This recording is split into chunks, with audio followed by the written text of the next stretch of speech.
हरे राम राम राम हरे हरे, हरे कृष्ण कृष्ण कृष्ण हरे हरे। हरे राम राम राम हरे हरे, हरे कृष्ण कृष्ण कृष्ण हरे हरे। हरे राम राम राम हरे हरे, हरे कृष्ण कृष्ण कृष्ण हरे हरे। हरे राम राम राम हरे हरे, हरे कृष्ण कृष्ण कृष्ण हरे हरे। कुंडलिक वरदे हरि विठ्ठल, श्री गुरु ज्ञानदेव तुकाराम, पंढरीनाथ भगवान की जय, माऊली ज्ञानेश्वर महाराज की जय, जगद्गुरु तुकाराम महाराज की जय, ब्रह्मनिष्ठ गुरुवर्य रंगनाथ महाराज की जय। श्री विनायकं गुरुर्नौमि साखरे नाम विश्रुतं, येषां चरण सान्निध्यात् जीवा मुक्ता भवन्ति। साखरे वंशविख्यातं ज्ञानदानपरायणं, विनायकं गुरुर्वन्दे भवबन्धविमुक्तये, श्रीरङ्गनाथं गुरुराजवर्यं, मुमुक्षूणां ज्ञानदानेकदक्षं, प्रभावती क्षेत्रनिवासिनं नमामि वेदान्तविदां वरिष्ठं। पुण्डलीकवरदे हरिविठ्ठल,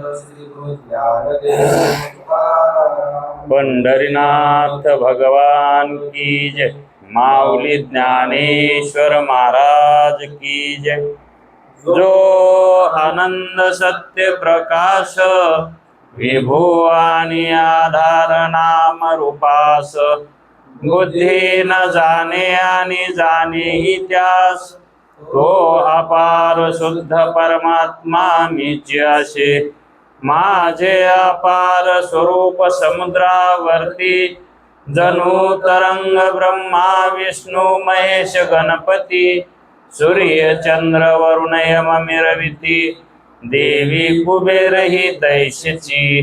जो सर्वज्ञ आणि दयाघन, ज्यानी ज्याची करीती ध्यान, त्याचे बुद्धी उपाधी करुण, मिथ्या भान मजची माझी होतसे। ज्याच्या अज्ञाने भाषे जगत, जसा दोरीवरी सर्प दिसत, परी दोही ठाई ना सर्प जगत, हे स्वतंत्र आणि स्वयं ब्रह्म मीची आशे। पुण्य पुरुषी सदैव निष्काम, भूत प्राप्ती कारणे भजावा राम, हो मीची आहे आत्माप्त काम, तरी नमन कवना करावे म्या। जयांचे केलिया स्मरण, सकळ विद्येचे होय अधिकरण, तेची वंदू श्री चरण श्री गुरूंचे, ते नमस्कारोनी आता। चल विचार सागर तरंग 6वा, परिच्छेद 20वा।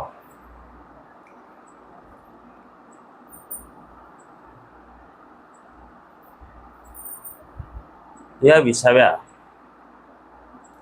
परिच्छेदामध्ये दृष्टीसृष्टीचं व्यापक रूपानं वर्णन केलेलं आहे।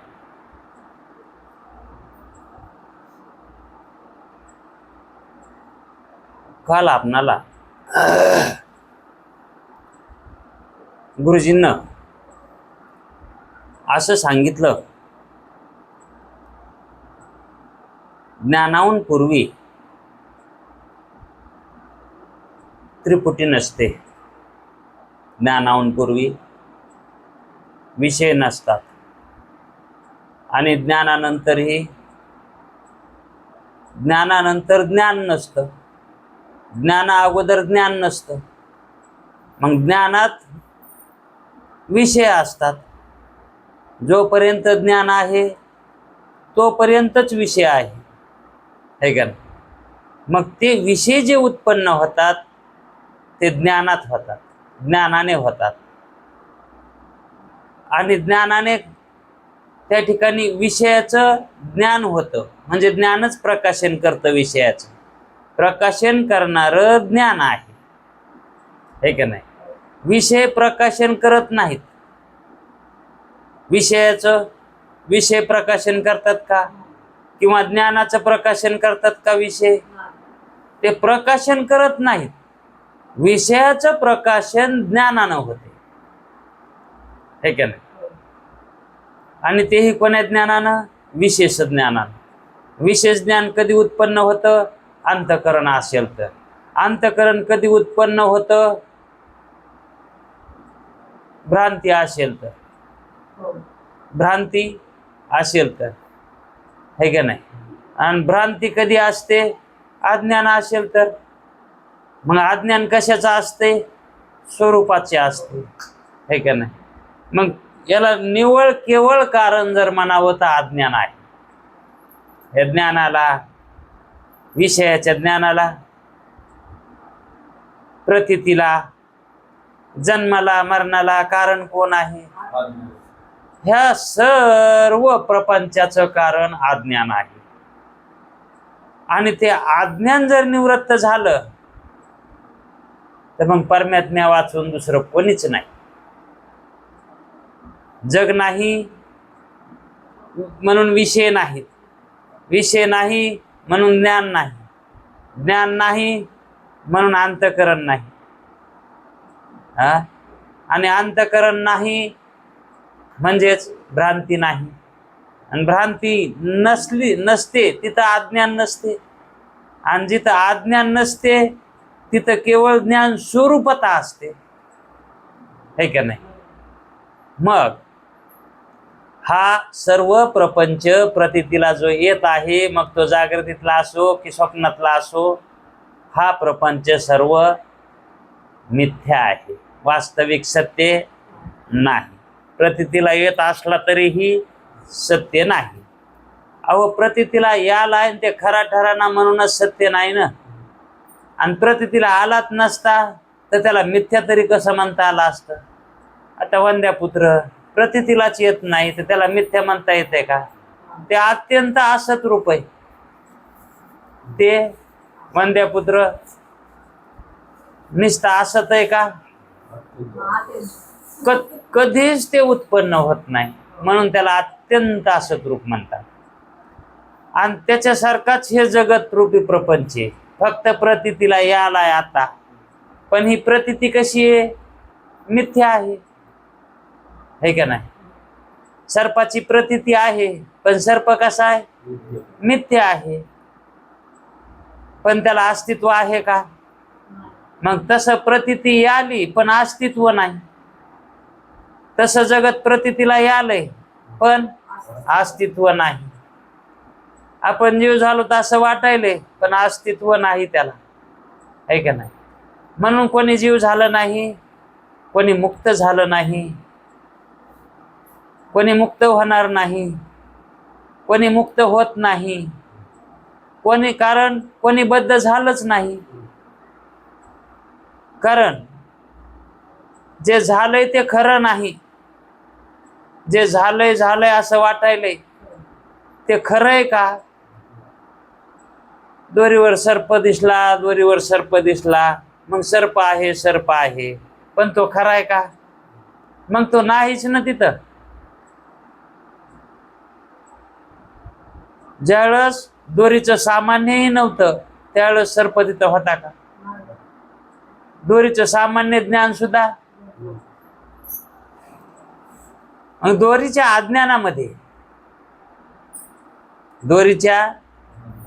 अज्ञानामध्ये सर्पाची उत्पत्ती कशाची असं मानायला जमतं का?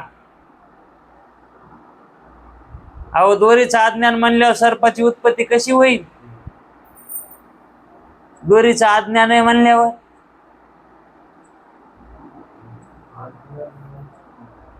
दोरीच्या अज्ञानात सर्पाची उत्पत्ती होईल का?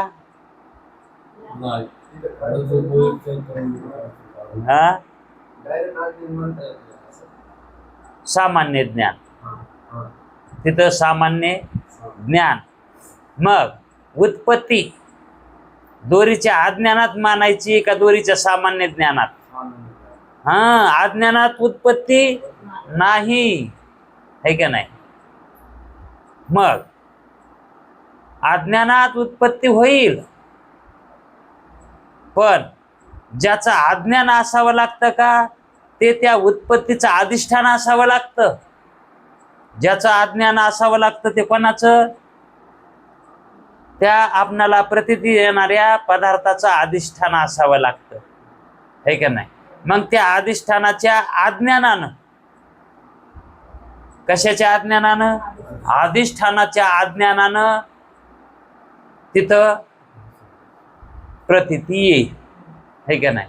मग त्या अज्ञानाला कारण काय? अधिष्ठानाच्या अज्ञानाचं कारण सामान्य ज्ञान. कुणाचं? त्या अधिष्ठानाचं, दोरीचं नाही. दोरीच्या अज्ञानानं सर्प प्रतीती नाहीच. दोरीच्या अज्ञानानं होईल का? कशाच्या अज्ञानानं प्रतीती येते? आपण जीव झालो ते कशामुळं आपल्याला तसं प्रतीतीला आलंय? आपण जीव झालो. आता हा भ्रम आहे, मी जीव झालो हे म्हणणं भ्रम आहे. मग जीव झालो ते कशानं झालो? अधिष्ठानाच्या अज्ञानानं. मी ब्रह्मरूप हे कळायले का? मग ब्रह्माचंच अज्ञान आहे का नाही? मग आपल्या स्वरूपाचं अज्ञान आहे का नाही? मग स्वरूपाच्या अज्ञानानं जीवरूपी उत्पत्ती आहे, है का नाही? मग अधिष्ठान काय आहे? ब्रह्म आहे. मग ब्रह्माचं अज्ञान म्हणजे अधिष्ठानाचं अज्ञान. मग सगळं अज्ञानच आहे का? सामान्य ज्ञान आहे का नाही?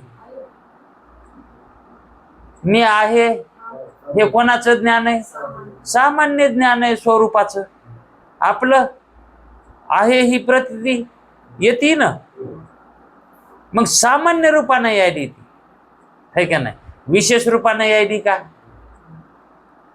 मग उत्पत्तीला कारण सामान्य ज्ञान, आणि त्या सामान्य ज्ञानावरच विशेषाची प्रतीती येत असते.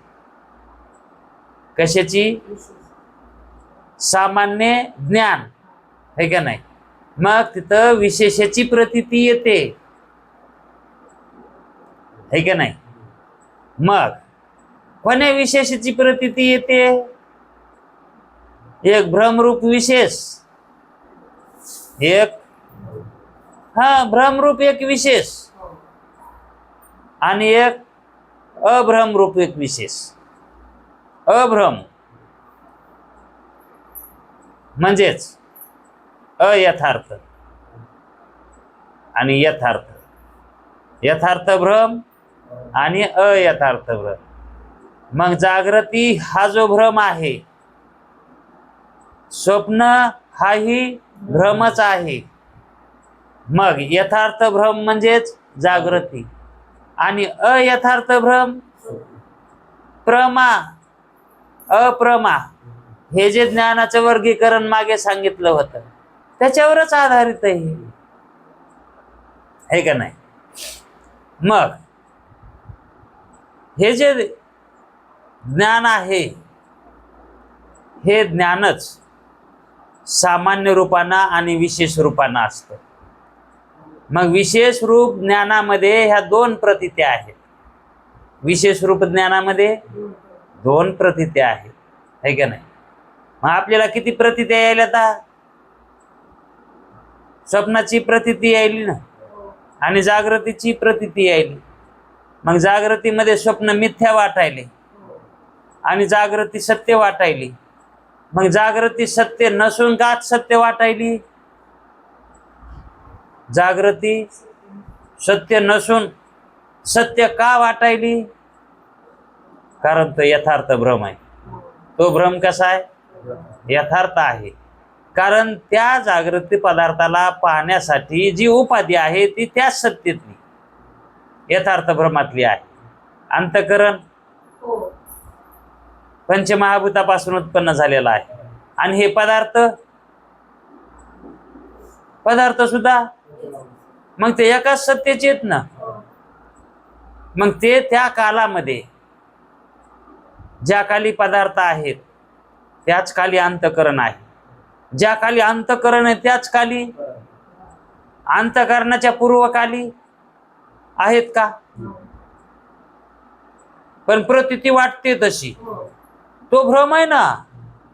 अहो, ज्या काली आपण प्रत्यक्ष पाहतो ते सुद्धा खरं नाही, तर ज्या काली प्रतीती चालू आहे त्या काली सुद्धा खरं आहे का? ते सर्प नसताना सर्पज्ञान झालं का नाही? हा, आणि त्याचं प्रतीती आली का नाही? मग ती प्रतीती दिसून म्हणजे पाहून येऊन ते खरं ठरलं नाही. हा, खरं ठरलं का तो सर्प? नाही. मग ते कोणचं ज्ञान आहे? ब्रह्मज्ञान आहे. भ्रमापासून उत्पन्न झालंय ना ते. मग तसं ही जागृती जी आपल्याला प्रतीतीला आली आणि सत्य वाटायले, हा काय आहे का नाही? मग भ्रामक पदार्थ जे असतात ते कधी असतात? जेव्हा ते प्रतीतीला येतात ते तेव्हाच असतात, त्याच्या अगोदर नसतात. भ्रमाच्या अगोदर असतात का? सर्प भ्रमाच्या अगोदर आहे का तिथं? आणि भ्रम निवृत्त झाल्यावर तरी आहे का तिथं? मग तशी जागृती सत्य आहे असं जे आपल्याला वाटायले हा भ्रम आहे. मग हा भ्रम निवृत्त झाल्यावर जागृती सत्य वाटेल का? आणि ज्ञानाच्या अगोदर जोपर्यंत ज्ञान झालं नाही तोपर्यंत जगत सत्यच वाटते, है का नाही? आणि बहुत कालाची प्रतीती येते त्याच्यात काही पदार्थांची. हो, आपल्या अगोदरपासून येते हे. मग स्वप्नात का अशी प्रतीती येत नाही का? तिथं दिसणारी नद्या, समुद्र, पर्वत हे आपल्या अगोदरचेच वाटतात का नाही? माता पिता हे आपल्या अगोदरचेच वाटतात, पण असतात का अगोदरचे ते? मग इथंही आपल्याला माता पिता आपल्या अगोदरचेच वाटायले. इथलचे नद्या, पर्वत, आकाशादी प्रपंच हे आपल्या अगोदरचाच वाटायला आहे का नाही? मग स्वप्नामध्ये असं दिसतंय ते भ्रांत ठरायले, भ्रांत रूप, आणि ते कळायले, आणि ते कळायलंय बी ना. ते ठरायलंय बी आणि कळायलंय बी. मग जागृतीतलं हे ठरविलं का कधी? कधीच ठरविलं नाही, है का नाही? आणि मग कळण कसं हे भ्रांत रूप आहे म्हणून? हे कळण कसं? ते ठरलं तर कळण, ठरवायच्या अगोदर कसं कळण? मग अगोदर कोणचं ज्ञान व्हायला पाहिजे? हे मिथ्या आहे. अगोदर मिथ्याचं ज्ञान व्हायला पाहिजे, है का नाही? अगोदर अर्थाध्यास निवृत्त व्हायला पाहिजे, आणि मग ज्ञानाध्यास निवृत्त होईल. मग सत्यत्व निवृत्त नंतर होईल. अगोदर कळावं ना हे कसं आहे? मिथ्या आहे, स्वप्नाप्रमाणेच मिथ्या आहे. असं जोपर्यंत ज्ञान होत नाही, आता ते मिथ्या आहे का नाही हे ठरविण्यासाठी इथं ज्ञान आहे, हे का नाही? आणि स्वप्न मिथ्या हे ठरविण्यासाठी ज्ञान वापरलं का? कशानं ठरविलं? अनुभवानं. ते कशानं ठरविलं? आहे का? तिथं शास्त्र श्रवण करायची काय गरज पडली का? मग अनुभव आहे ना ते पूर्वीपासूनच. आणि तसा जागृती मिथ्या याचा अनुभव आहे का आपल्याजवळ? मग अनुभव नाही तर ते म्हणायला तर अनुभव घ्या. अनुभव जर तुम्ही घेतला तर तुम्हाला जागृती स्वप्नाप्रमाणे मिथ्या ठरविता येते. मग ते अनुभव घेण्यासाठी सिद्धांताचं ज्ञान पाहिजे का नाही? म्हणजे कसा अनुभव घ्यायचा, जागृती कशामुळे मिथ्या आहे, ह्या ज्या प्रक्रिया सांगितल्यात त्या प्रक्रिया ज्ञात आहेत का, त्या कळायल्यात का? जर स्वप्नामध्ये आणि जागृतीमध्ये जर काही फरक असला असता तर मग जागृती सत्य झाली असती. पण स्वप्नाच्या व्यतिरिक्त जागृती ही वेगळी नाहीच. म्हणजे काहीतरी फरक दिसावा दोन्हीमध्ये. मग फरक कुठं कळायला आढळून यायलाय का, सांगता यायलंय का जागृती त्याच्यापेक्षा निराळी म्हणून आहे का? काहीतरी कुठंतरी क्वचका मॅकचा काहीतरी. जसं स्वप्न आहे तशीच जागृती आहे. जागृतीमध्ये आणि स्वप्नामध्ये यत्किंचितही काहीच फरक नाही. मग फरक नसताना आपण जागृती सत्य हे जे मानायलो, हे कोण्या आधारानं मानायलो? काय आधार आहे का जीवाकडं? मग शास्त्र सांगते त्याचं तरी ऐकावं ना. आपल्याकडं तर काय आधार नाही गड्या. हा, मग जे जे काही शिष्यानं आधार सांगितले होते ते खरे ठरले का? मागे त्यानं सांगितलेच ना. हा, याच्यामुळं जागृती सत्य, त्याच्यामुळं जागृती. किती नाना कितीतरी शंका आहे का नाही? पण त्याच्या ते शंका एक तरी सत्य ठरली का? सगळ्या शंकेची त्याची निवृत्ती झाली का नाही? मग ज्या अर्थी शास्त्रामध्ये घेतलेल्या शंका त्या ठिकाणी ठरल्या नाहीत, बरोबर योग्य ठरल्या नाहीत, हा, मग जागृती ही सत्य कशावरून म्हणायची जीवानं? मग का म्हणायला आहे हे? एकतर स्वतःकडे काही भांडवल नाही, आणि भांडवल नसताना जागृती मिथ्या समजेना झालाय, सत्य समजायलाय. भांडवल नसताना खरेदी करायला जवळ काय असलं तर म्हणावं हे खरंय, मग नाही तर मग गपचिप तरी राहावं. घ्यायचं न करायचं आणि भाव विचारायचा, घ्यायचं नाही आणि उगाच भाव विचारायचा. हा, मग जागृती खरंय म्हणणं हे कसं आहे? नुसतं भाव विचार नाही. मग कशी खरी हे सांगता तरी यावं, आहे का?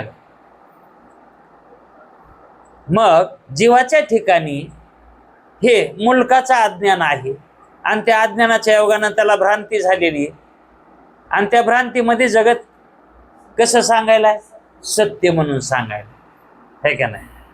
पण शास्त्र विचार जर करून बघितलं तर जागृती काय सांगायले? तर मिथ्या सांगायलेत. मग त्यांचं ऐकावं ना आपण, त्यांचं मानावं ना, आहे का नाही? मग जागृतीमध्ये आणि स्वप्न प्रपंचामध्ये यत्किंचितही फरक नसल्यामुळे जागृती ही मिथ्या आहे.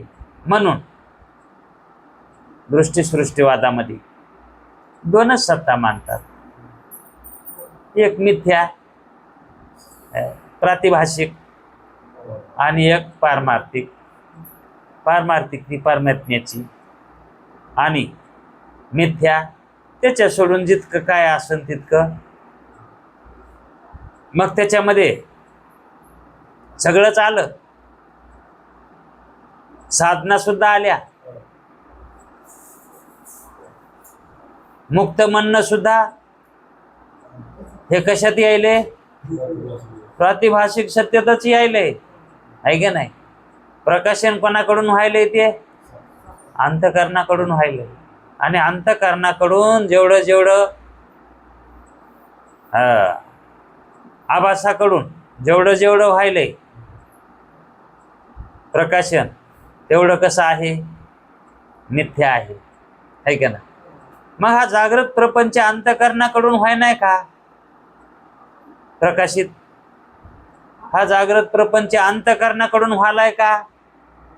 साक्षी भाष्य अंतःकरणा वाचून व्हालाय?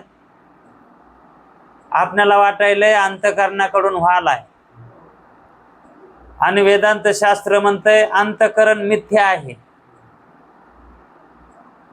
स्वप्नामध्ये कधी हे नसतो का? डोळे नसतात का? इंद्रिय असतात की. मग ते इंद्रियानं तिथं पाहिली का ती वस्तू?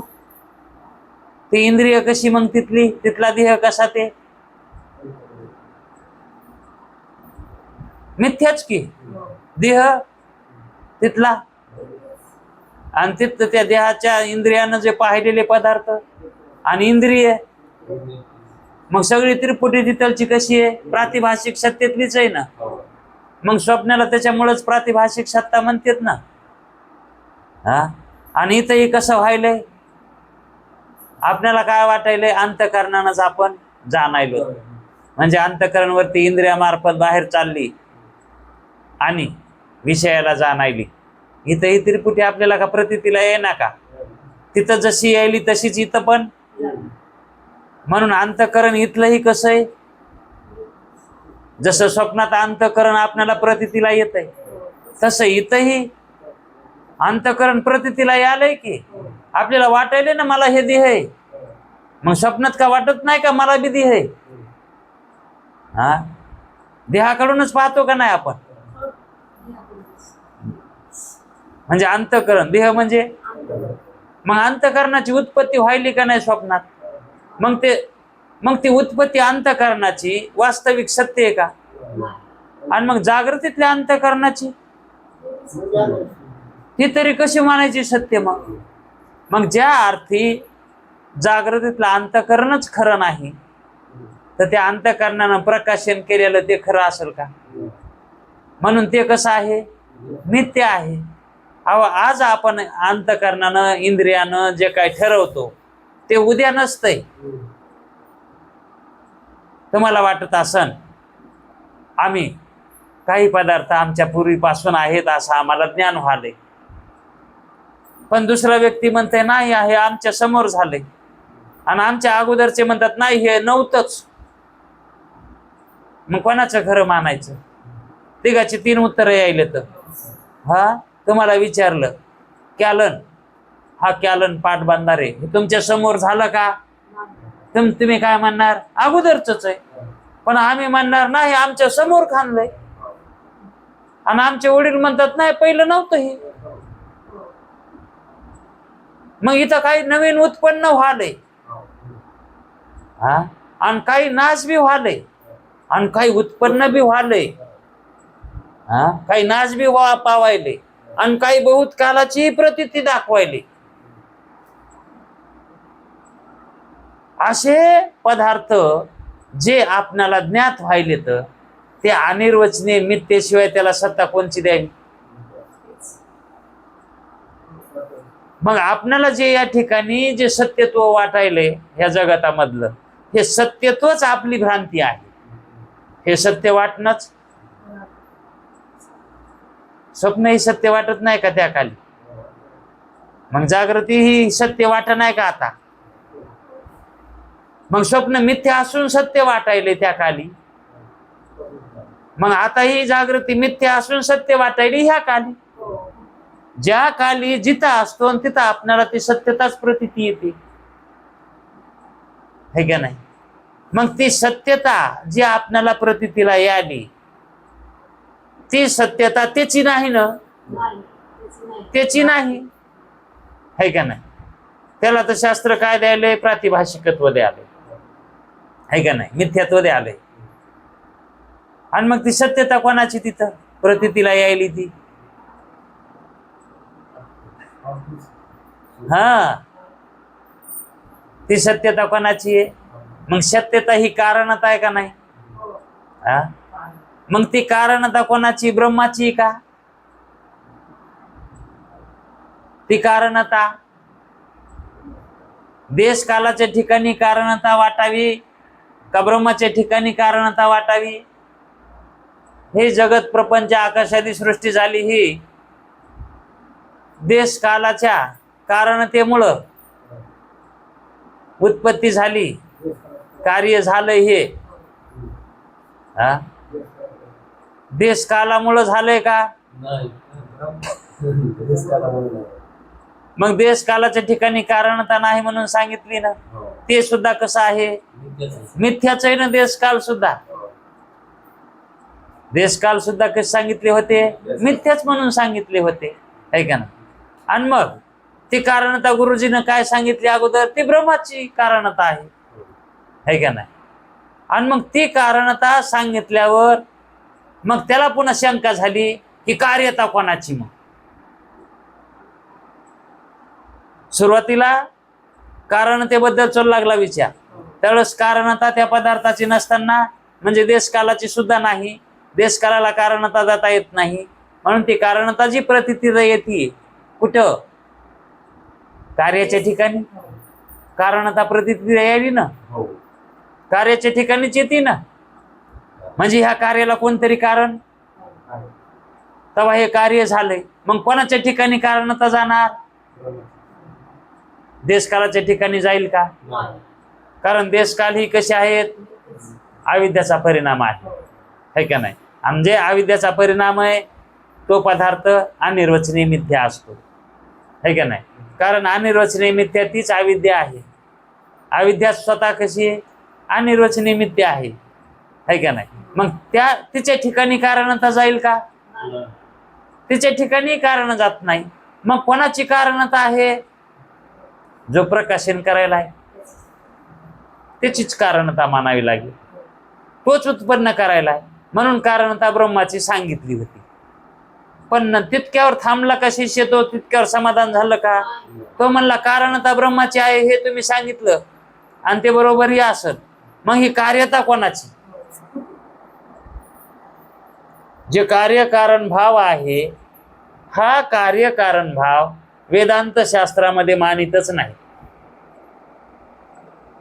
कारण हे जे कार्य आपल्याला प्रतीतीला यालंय का, आणि याला जर कारण वाटायचं जर विचार केला, कोण आहे याचं कारण, ह्या आकाशादी प्रपंचाचं, ह्या सृष्टीचं कारण आता हे कार्यच आहे ना.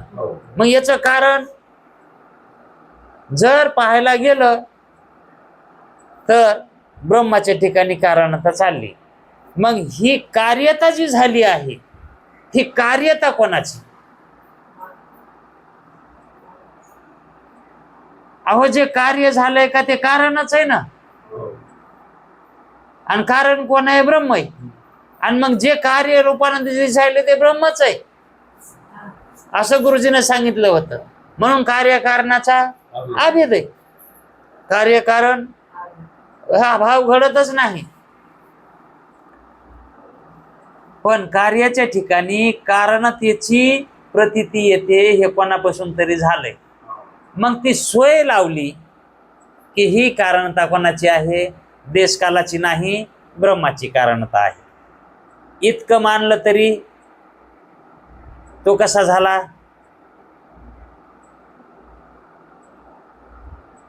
म्हणजे त्याला काय म्हणायचं, जरी कारणता ब्रह्माची आहे असं जर मानलं त्यानं, तर तो कशात आला, विवर्तात आला. कारण हा ब्रह्माचा काय आहे, हे कार्य जे आहे ते काय आहे, ब्रह्माचा विवर्त आहे, है का नाही. म्हणजे तो विवर्तवादात आला का नाही. मग हा विवर्त जिथं व्हालाय तेही ब्रह्माचाच आहे, आणि जिथून व्हालाय तेही ब्रह्मच आहे. मग तसं कार्यही ब्रह्मच आहे आणि कारण ही. मग सर्व ते त्या ठिकाणी आवेदच पाहावा लागतो, हे का नाही. म्हणजे कार्यकारणता हा भाव घडत नाही. ब्रह्म कुणाचं कारण नाही आणि कुणाचं कार्यही नाही. ब्रह्म कधी कुणाचं कारण झालंच नाही, कारण त्याच्यापासून काय कार्य, आणि जर त्याच्यापासून काही कार्य झालं असतं तर ते कारण झालं असतं, है का नाही. पण त्याच्यापासून काही झालंच नाही, पण आपणाला झालेलं दिसायलंय आपल्याला, आणि ब्रह्मापासून तर काही, आणि दुसरं तर कोणी करणार, आणि मग दिसायले तर खरी. दोरीपासून सर्प उत्पन्न कधीच होत नाही, है का नाही. ते दोरी कधीच सर्पाचं कारण कधीच होत नाही, है का नाही? मग त्याला दोरी कारण नाही, हा. आणि मग प्रतीती यायली, प्रतीती तर, आणि दुसरं कोणी कारण नाही तिथं. तिथं दुसरं कोणी कारण आहे का? आणि मग दोरीपासून तर सर्पाची उत्पत्ती, मग याची संगती लावावं लागल. ही प्रतीती कशी यायली? ती संगती लावणं आली, हा, लावता आली की अज्ञान जाईल का राहील? संगती लावता आल्यावर. मग ही प्रतीती यायली, ती कशामुळे यायली? कशाच्या तरी अज्ञानानंच यायली ना, हा. मग कशाच्या अज्ञानानं? दोरीच्या का? अगोदर तर दोरी जड आहे. दोरी कशी आहे? जड आहे. मग त्या जड दोरीपासून दुसऱ्या पदार्थाची उत्पत्ती, जड जडाला कारण होईल का? जर झालं तर चेतन कारण होईल, पण जडाला जड कारण होत नाही. अहो, एक पोत दुसऱ्या पोताला ढकलीन का, उचलीन का? पोत्याला पोत कसं उचलन? मग पोत्याला कोण उचललं तर? आहे का नाही? पोत असलं तर, आहे का नाही? आता दिसायले पोत, मग माणसं उचलायलीत का नाही? आहे का नाही? त्या थैपीतलं एखादं पोत म्हणलं का नाही मी काढून देतो तुम्हाला, पोत म्हणते का कधी? कारण जड जडाला कारण. आणि मग कोण कारण असेल हे जडाला? चेतनच कारण आहे का नाही? इतकं कळालं तरी बरं आहे का नाही? पण याच्या पुढेही ज्ञान आहे ना, चेतन कुणाचं कारण होत नाही. असलं तर तेच कारण आहे, त्याच्याशिवाय दुसरं कोणीच कारण नाही. तुम्हाला म्हणायचं तर ते म्हणा, हा, ते कारण आहे. पण ते कारण आहे, हा दोष जर अंगाला लावून घ्यायचा नसेल अंतःकरणाला, आणि जर मुक्त व्हायचा असेल, अंतःकरण जर मुक्त करून घ्यायचा असेल, तर चेतन सुद्धा कारण नाही. कसं कारण नाही? कारण ते कसं आहे? असंग आहे, त्यानं कोणाचा संग केलेला नाही. ते निर्गुण आहे, त्याच्यात गुण नाहीत, आणि ते निर्दोष आहे, निर्विकार आहे, त्याच्यात विकार होत नाहीत. मग कसं कारण ठरेल ते? आणि आपण तर म्हणालो ते कारण आहे, हा. ही पारमार्थिक शंका आहे. ही शंका कशी आहे? याला पारमार्थिक म्हणा, श्रीमंताची शंका आहे. ज्यानं काहीतरी अभ्यासीलय त्याची शंका आहे का नाही?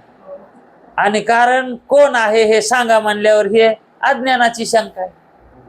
मग त्या अज्ञानाला सांगावं लागतं की अरे ब्रह्म कारण आहे, ब्रह्म कारण आहे. कारणता कोणाची?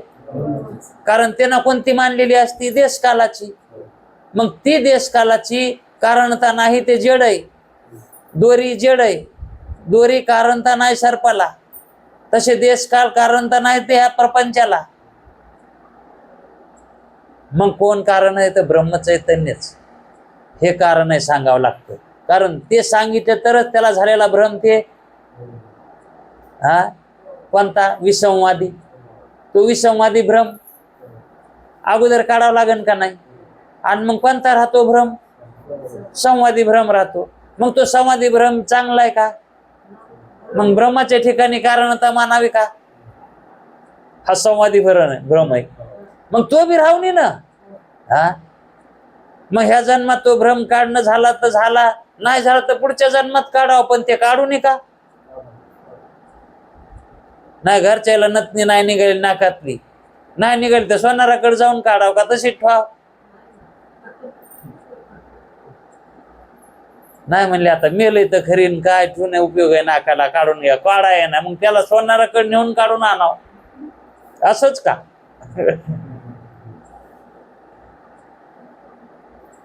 तोडावं लागते ती, जर निघत नसेल ना तोडावत लागते. तस जर हा संवादी भ्रम जात नसेल ना त्याला तोडावत लागत आहे. काळजावा एवढा दगड ठेवायचा म्हणतात ना, दगड ठेवा. कारण ते तोडायचं म्हणल्यावर कारणता ही ब्रह्माच्या ठिकाणी द्याला दोषच लागत आहे. कारण त्याच्या ठिकाणी कारणता नाही. निस्ती कारणताच नाही तर कार्यता आहे का? आणि कारणता बी नाही आणि कार्यता बी नाही. आणि आपण संवादी भ्रमातून कोणाला द्यायलो? कारणता ब्रह्माला द्यायलो. मग हा दोष नाही का? मग संवादी भ्रम हा भ्रमच आहे ना. हा का तुमच्या मनानं का निकय का काय हे? मग कारणता ब्रह्माला द्यानं हे काय चांगलं आहे काय? ते पहिलं तरी कारणता आपण त्या मिथ्याला देऊ लागलो. मिथ्याची कारणता मिथ्याला देऊ लागलो. पण संवादी भ्रमामध्ये कारणता चांगल्याला, जे निर्दोष आहे त्याला दोषी करायलो. जे दोषी त्याच्यात तरी दोष होऊ लागला. जे दोषी आहे त्याला दोष द्याला तर काय दोष लागन का? आणि जे निर्दोष आहे त्याला जर दोषी करायचं म्हणल्यावर दोष लागल्याशिवाय राहीन का? मग संवादी भ्रम परवडत आहे का? पण तो संवादी भ्रम का म्हणून सांगितला? विसंवादी घालवायचा आहे म्हणून. नाही ते का आम्हाला सांगायचं होता का? संवादी भ्रम म्हणजे तुमच्या म्हणजे तुम्हाला पापात घालायचं होतं का काय? शास्त्र म्हणतंय पापात घालाव का? पापातून पुण्यातून दोन्हीतून बी काढायचंय, आहे का नाही? मग संवादी भ्रम हाही निवृत्त करावा लागतो. जसा विसंवादी भ्रम निवृत्त केला तसा संवादी भ्रम सुद्धा निवृत्तच करावं लागतंय, तोडावंच लागतंय.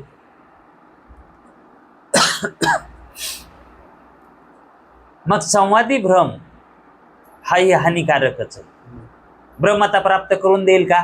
ब्रह्माच्या ठिकाणी कारणता मानल्या ब्रह्म कारण आहे असं जर म्हणलं तर मग ते निर्गुण निराकरण राहीन का? मग त्याच्या ठिकाणी कारणता जर मानली तर मग ते दोषी होईल का नाही?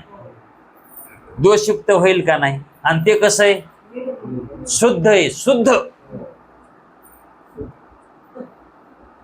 त्याला ते 24 कॅरेट म्हणते, ते 52 कशी, ते सोनं कसं आहे? आणि मग त्याच्या ठिकाणी कारणता द्यायला जमतंय का?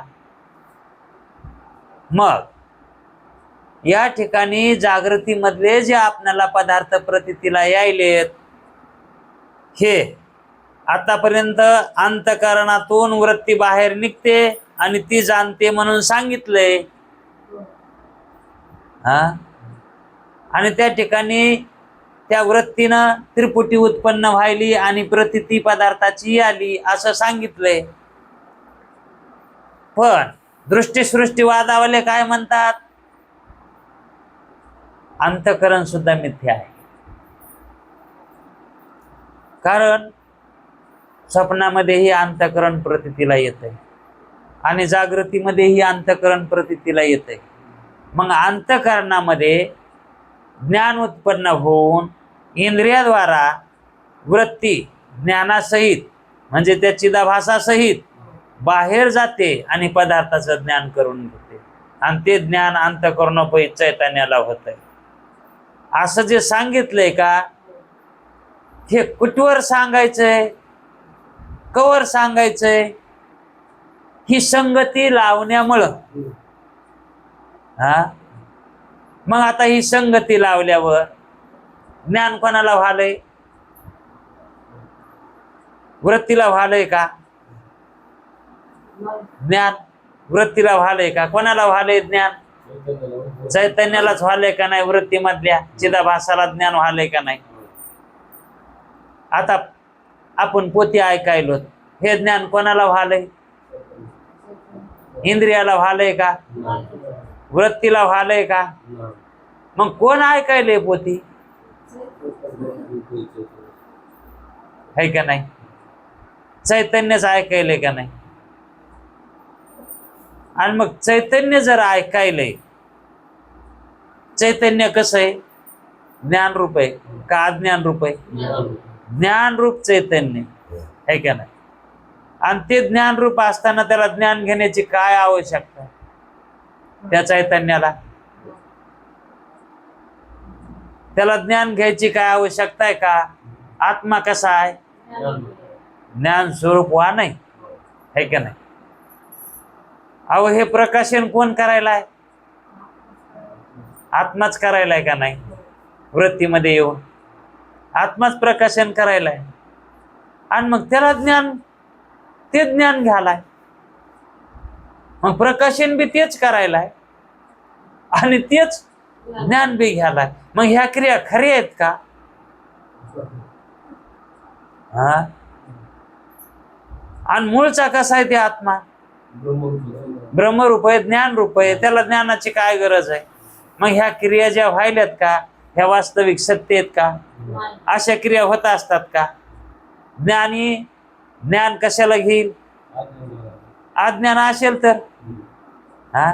मग त्या ज्ञानाला, त्या आत्म्याला मी अज्ञानी आहे असं वाटायलंय का नाही वाटायलंय? त्याला काय वाटायलंय? मी अज्ञानी आहे. आणि तो कसा आहे? तो स्वतः कसा आहे? ब्रह्मरूप आहे. आणि तो काय म्हणायला? मी जीव आहे. हा. मग ते जीव आहे हे त्याचं खरं स्वरूप आहे का ब्रह्म आहे हे त्याचं खरं स्वरूप आहे? ते ज्ञान स्वरूप आहे हे त्याचं खरं स्वरूप आहे का ते अज्ञान स्वरूप आहे हे त्याचं स्वरूप आहे? आणि मग ते मी अज्ञानी आहे. हा. मी अज्ञानी, मी जीव आहे हे ते म्हणायला कसा? भ्रम आहे का नाही? मग हे खरं आहे का? अहो भ्रम तर मान्य केला का नाही तुम्ही? हा भ्रम आहे. मग हा खरा आहे का भ्रम? भ्रम कुठे खरा असतो का?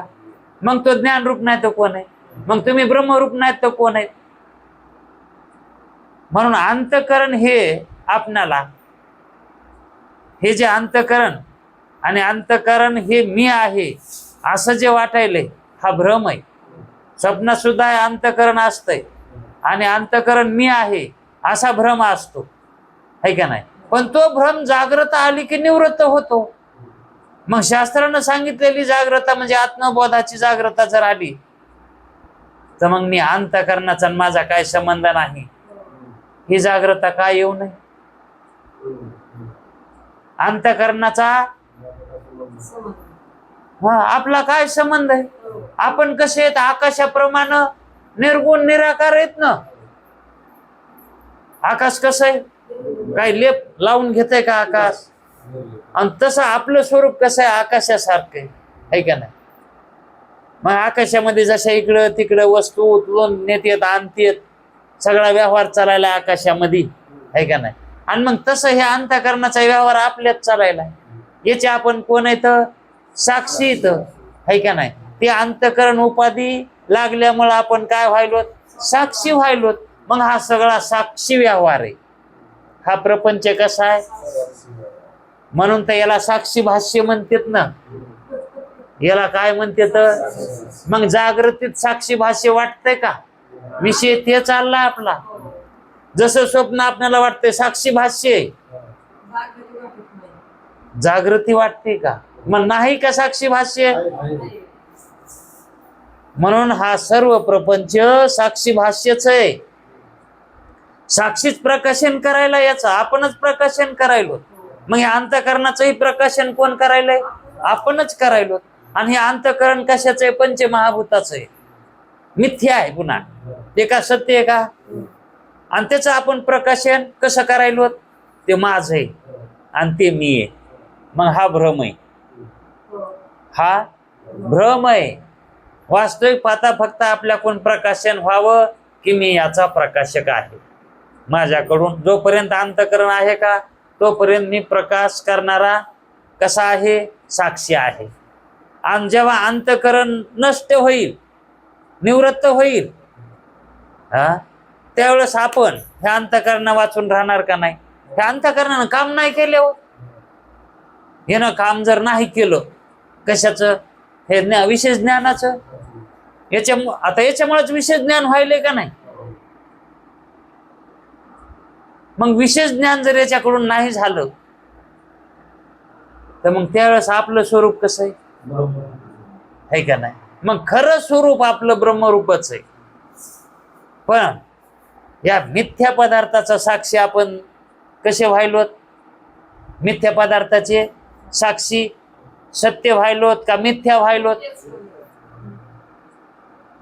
आता शेवटचं ही प्रक्रिया, या मिथ्या पदार्थाचे आपण साक्षी व्हायलो है का नाही? या जगताचे आपण साक्षी व्हायलो, या देहाचे आपण साक्षी व्हायलो. मग हे आपलं साक्षीपण हे खरं आहे का खोटं आहे? हा,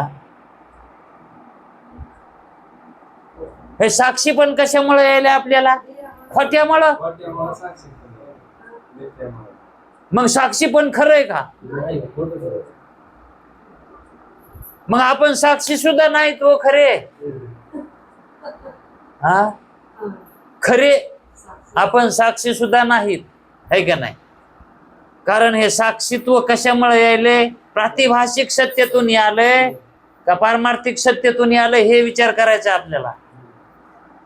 हे साक्षीत्व जे आलंय आपल्याला आता मानायला तर आम्ही साक्षी आहेत, आम्ही साक्षी आहेत.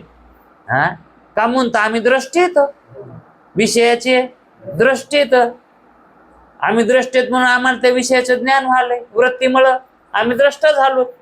हा, म्हणून आम्ही साक्षी येत. हो बाबा, तू साक्षी आहेस, पण कशाचा साक्षी? सत्य पदार्थाचा साक्षीस का मिथ्या पदार्थाचा साक्षीस?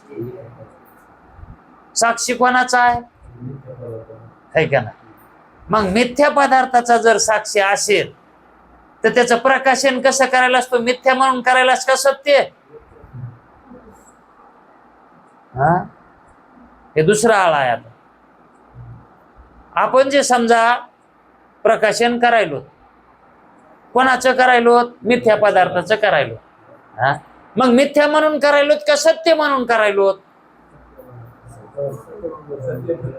हा, मग काही पदार्थाचं मिथ्या म्हणून करायला, स्वप्नाचं, दोरीवरल्या सर्पाचं, मग इथं काही काही स्वप्न म्हणजे काही काही सत्य म्हणून प्रकाशन करायला, काही मिथ्या म्हणून करायला, आणि सगळे पदार्थ तर एकाच सत्यातले. मग भ्रांती नाही तर काय? मग साक्षीला भ्रांती नाही तर काय? साक्षी कसा झालाय? मग साक्षी भ्रांत असतो का? साक्षी ब्रह्मरूप असतो. साक्षी कसा सांगायले तर? पण तो ब्रह्मरूप कधी आहे? त्याचं साक्षीत्व गेलं तर.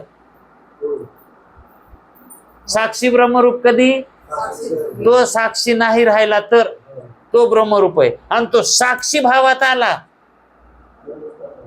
मग तो भ्रमातच आहे. जसा जीव भ्रमात आहे का, मग तसाच साक्षी ही. पण त्या साक्षीनं जर भ्रम भ्रम म्हणून स्वीकारला तर मग काय हरकत आहे का? मग मग नाही म्हणले वाट आहे नाही याच्यात, शास्त्र वाट काढून देणार.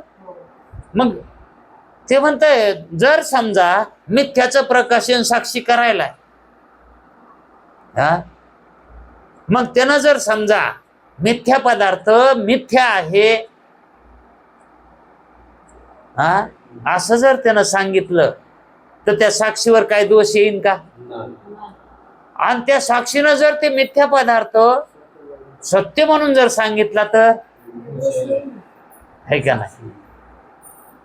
मग साक्षीनं मिथ्याचं मिथ्या म्हणून प्रकाशन करावं का सत्य म्हणून करावं?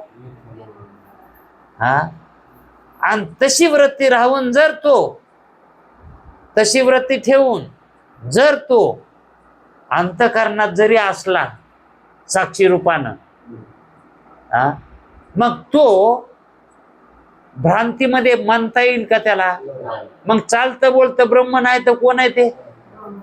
चालतं बोलतं. कारण त्याला जसा आहे तसा पदार्थाचं ज्ञान झाले. जसा पदार्थ आहे का नाही? मग जसा जसा पदार्थ आहे तसं ज्ञान होणं, हा, जशी वस्तू आहे तसं ज्ञान होणं, याला सत्य ज्ञान म्हणतात ना. हा मग सत्याचं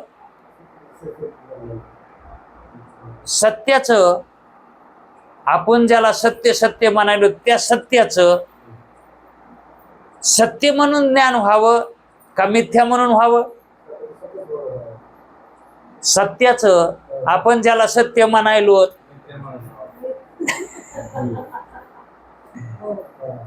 पदार्थ संसार कसा आहे? मिथ्या आहे, है का नाही? आपण कसा समजायलो आतापर्यंत? सत्य म्हणून समजायलो. मग त्या सत्याचं सत्य म्हणून ज्ञान व्हावं का? असत्य म्हणून ज्ञान जर झालं त्याचं तर ते सत्य आहे का? ते ज्ञान आणि पदार्थ बी. मग भ्रांती नाही का इथं? मग ही तर भ्रांती काढून टाकायची ना आपल्याला. हा मग मिथ्याचं ज्याला आपण सत्य म्हणायलो, मिथ्या पदार्थाला आपण सत्य म्हणायलो, मग त्याच आपण मानलेल्या सत्य पदार्थाचं आपल्याला सत्य ज्ञान मिथ्या म्हणून व्हायला पाहिजे. मग मिथ्या सत्य का सत्य सत्य आहे का सत्य मिथ्या आहे?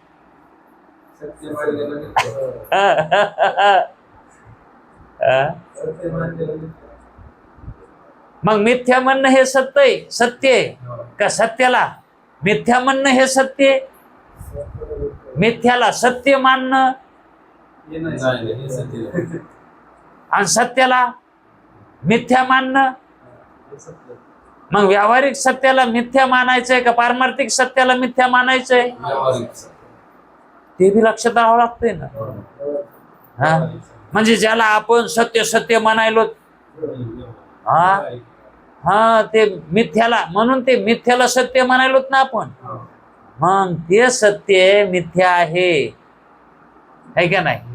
आणि सत्य जे आहे पारमार्थिक सत्य ते सत्यच आहे. त्याला तुम्ही सत्य मानलात तरी सत्यच आहे, त्याला मिथ्या मानलात तरी सत्यच आहे, हा त्याला असत्य मानलात तरी ते सत्यच आहे. त्याला तुम्ही म्हणा नका म्हणू, काय म्हणायची गरज बी नाही, नाही म्हणलात तरी बी ते जसं आहे तसंच आहे. भानगड कुठं? इथं सत्यत्वामध्ये, इथल्या व्यावहारिकातल्या सत्यत्वामध्ये मिथ्यात्वामध्ये भानगड आहे. हा स्वप्नाची जागृतीची भानगड आहे. आपल्याला ही भानगड घालवायची आणि ती भानगड आपल्याला दृष्टीसृष्टीवादानं घालवा येते. मग दृष्टीसृष्टीवादामध्ये एकच सत्ता मानाय म्हणजे कोणती? ह्या इकडच्या दोन मानतात ना आपण, व्यावहारिक प्रातिभाषिक. ह्या दोन मानू नका, एकच माना. ह्या दोन्ही एकच आहेत. कार्य कारण भाव मानूच नका, एकच आहे. पण ते तर व्हाय नाही ना. हा असं दोन्ही सत्ता ह्या प्रातिभाषिकच आहेत. आपली फक्त तशी समजूत व्हाय नाही, आपली तशी समजूत व्हाय ना झाली. का म्हणून समजूत व्हाय ना? तसा निश्चय व्हाय नाही ना, तसा निश्चयच व्हाय नाही ना. मग निश्चय का म्हणून व्हाय नाही? तसं वैराग्य नाही ना. तसं ज्ञान होऊन बी निश्चय व्हाय ना म्हणल्यावर वैराग्य कमी पडायले, आहे का? वैराग्य का म्हणून कमी पडायले? असं आहे का नाही? विवेक,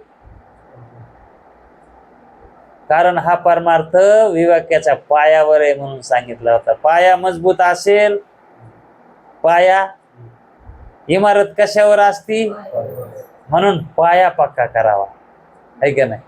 म्हणून विवेकादी साधनं ज्याचे भक्कम आहेत त्याची इमारत सरसर सरसर वरी जाती, आहे का नाही? मग ती अशी इमारत उंच जाती, अशी उंच जाती की त्या इमारतीला म्हणजे ती ब्रह्मापर्यंत जाते. मग ब्रह्म किती उंच आहे?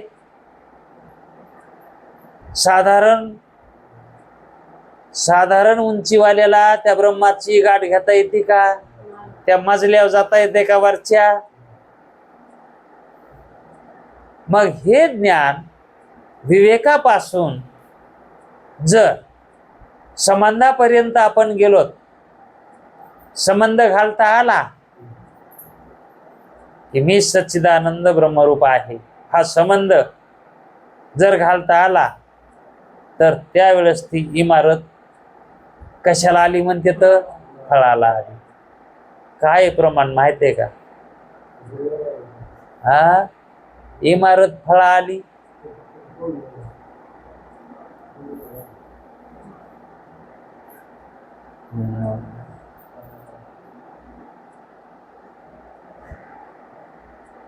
म्हणजे याला म्हणतात इमारत फळाला येणं. पण ती इमारत ही विवेकाची. म्हणून मोक्ष हा तळ हातावर आपणाला पाहता येतो, घेता येतो. पण कधी दृष्टी सृष्टीवाद पचला तर, कारण ते पचला तर मोक्ष होतय. म्हणजेच आजातवाद.